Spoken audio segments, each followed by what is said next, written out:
Oh, hey folks, welcome back to KEI Fabrication. I had the welder out. I put a piece of strip stock in behind this section where this cut off, so I had something solid to weld onto to reconnect it. That actually broke off in transport as we picked it up with a backhoe, and the fluttering around, it was cracked 90% of the way, and then it finally failed. So I got this glued back on. That'll help me determine where this thing needs to be bobbed and where the rear bumper tube will go in.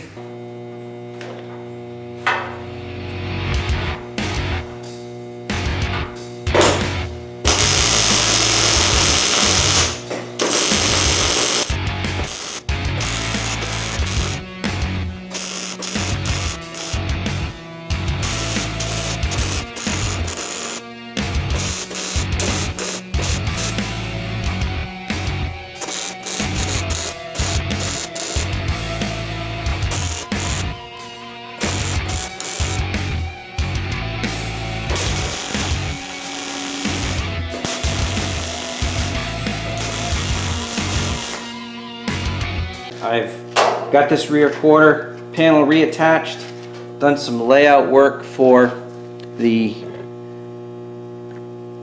cutting off of the chassis and putting the support tubes across the back.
Something that has been bothering me since we got this thing a little further along and the body mount a little more securely on the chassis is when I looked at the B and C pillars here, this side came out beyond the C pillar. You can see that almost the full width of the B post is exposed when you sight down to the side of the body back here at the C.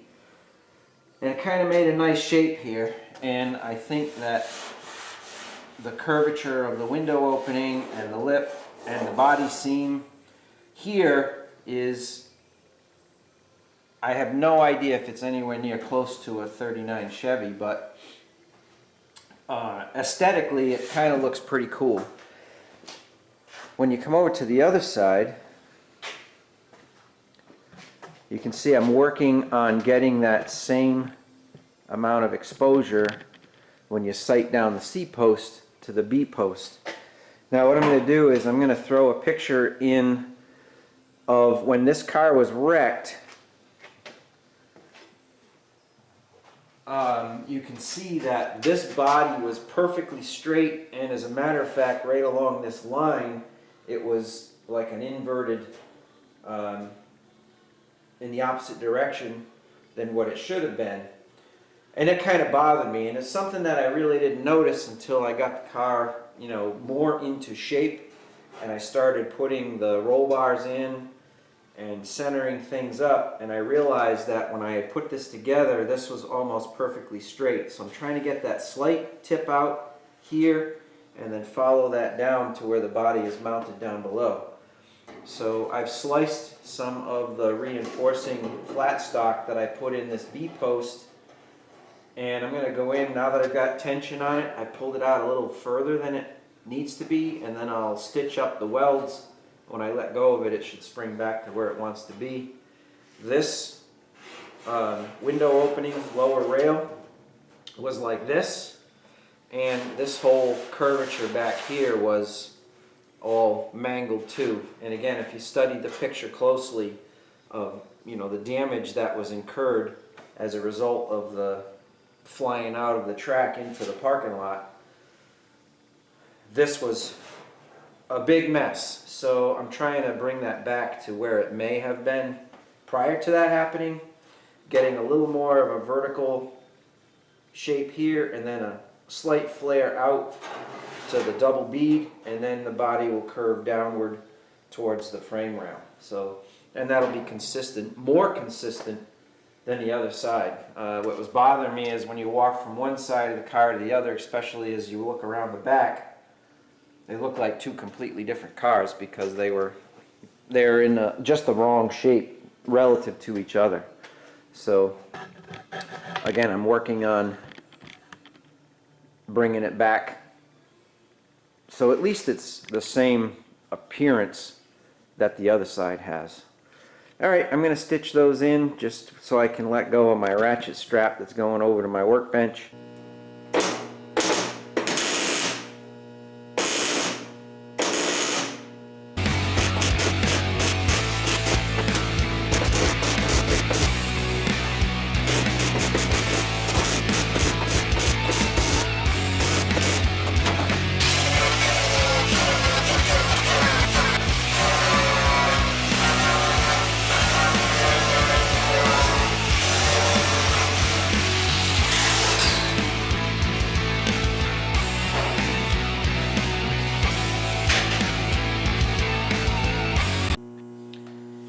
So what I'm trying to do here is get the rear tail light area the same shape as the other side, and it's way off, and by trying to figure out where the sheet metal is going to end on the car, I measured from this corner to the end on both sides.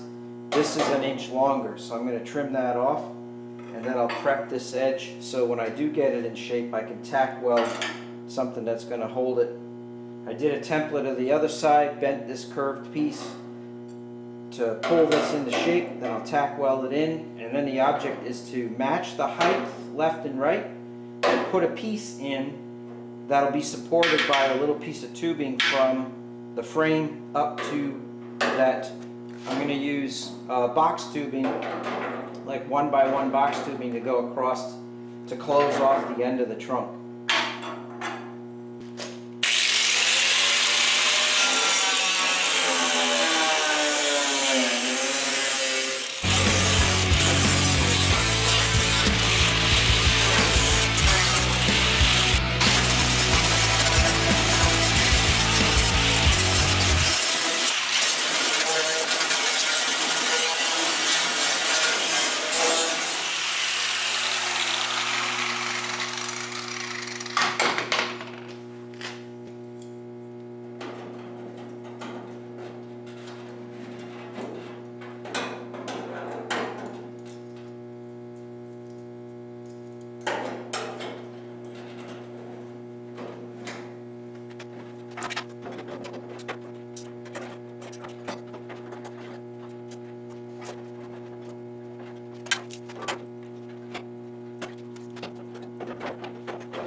Alright folks, so what I've been having a problem with is I'm chasing this quarter panel height around. This side of the car was completely destroyed. This one from here back was destroyed. And I have no idea what the shape should be, but what I've done is I've taken some half by half square stock. I've matched the curvature behind the rear window here as best as I can. And then I'm going to use the square stock here, clamped in place to get this back. There's all kinds of cracks in this, and every time I move something, the crack pops and twists, and this needs to be rigid so I can pull the quarter panel into place. So I'm going to go through and clamp this into position. We've got a center mark here and a center mark in the body. I'm going to line up. And little by little, I'm going to clamp this thing in place. And I'm going to tap it along as it allows me to. I'm also going to use another pair to pull this right into the shelf that's created here. I went inside, took the grinding wheel to the underside of the sheet metal, and then I trimmed the rusted, really unusable portion of the metal away, so when I go to tack weld it, I should have some integrity in it.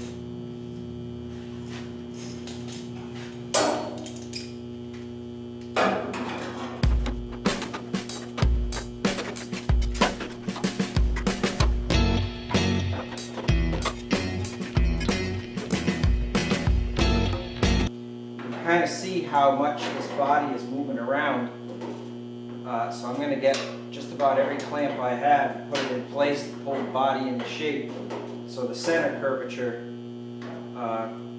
is where it needs to be before I go ahead and start tack welding.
Okay, so that curvature, even if it's not perfect, I can push it around and pull it around now because it's got a backbone to it, instead of just sheet metal where it's been ripping and tearing and just moving wherever it wants. So this curvature here, the curvature there, and the curvature here is stabilized now, and I'm not chasing it around and causing more fatigue cracks and things like that. So this quarter panel, I don't know if you can see it, but there's a crease right here. So that quarter panel was bent down and almost at a right angle, probably from a wreck, and the opposite side I made a template for, and the photographs that I have show that that side was pretty accurate, plus the original tin was still intact and it wasn't all distorted to the point where it was pushing this quarter panel out of its true shape in terms of what is becoming the taillight section. And then I took that same template and put it over here and stitched the metal in so it's the same shape on both sides. I got this flattened out section of the quarter panel, which is the same over here, and a generous curve rather than almost a right angle break. So it's not perfect, but it's way better than it was. I needed to do all of this to stabilize the body because it's going down the road and I don't want it to all fatigue worse. So it needed to be supported. What I did find was there was a lot of discrepancies in terms of this thing was so bent out of shape by using the frame as a fixture and having some sort of reference to earth, if you will. So I've got to set up some parallel edges. So I got the width of the trunk lid correct and the distance from this curve to the end of what's now the end of the body. And this is the way the car was done halfway through its competitive season. It used to come all the way back, probably got wrecked, and they chopped it off, moved the rear bumper up, which is what I'm about to do next.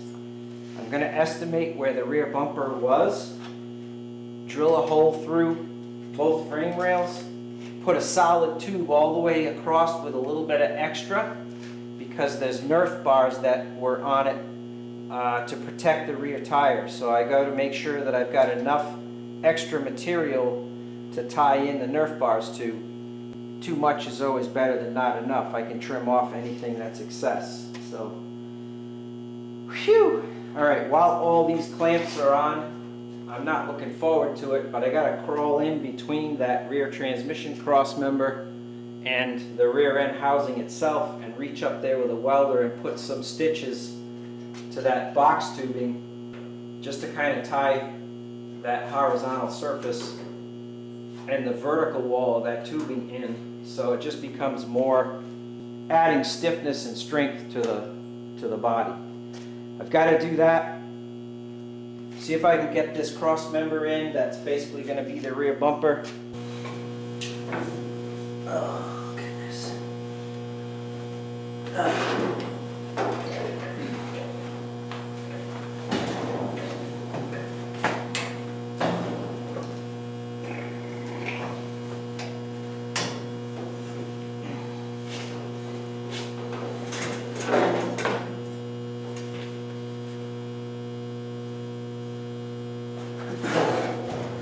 Tell me again why we do this.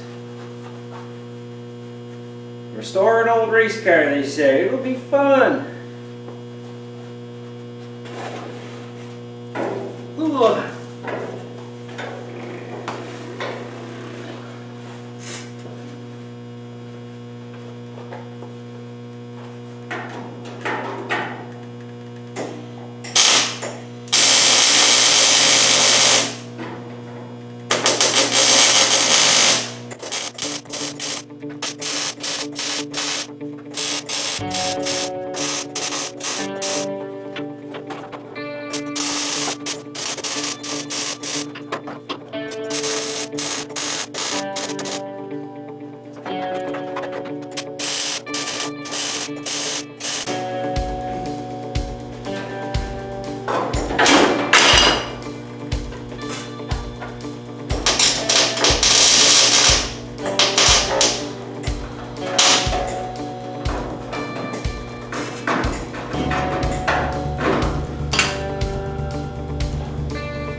up. Alright, gotta get out and get back in again.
Street rod and hot rod and restoration, guys. You're gonna hate that, but it was a must do.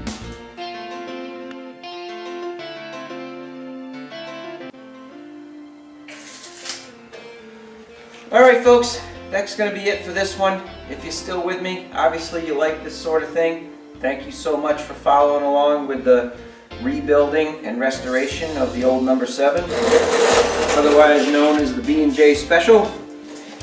Thanks for watching. Follow along. There's more good stuff to come. We just picked up some more swap meet type parts to get this thing further along. Subscribe, like, please comment below. I'm always encouraged and interested in hearing what your thoughts are and interacting with you. Thanks again. Hit that like button for me, would you please?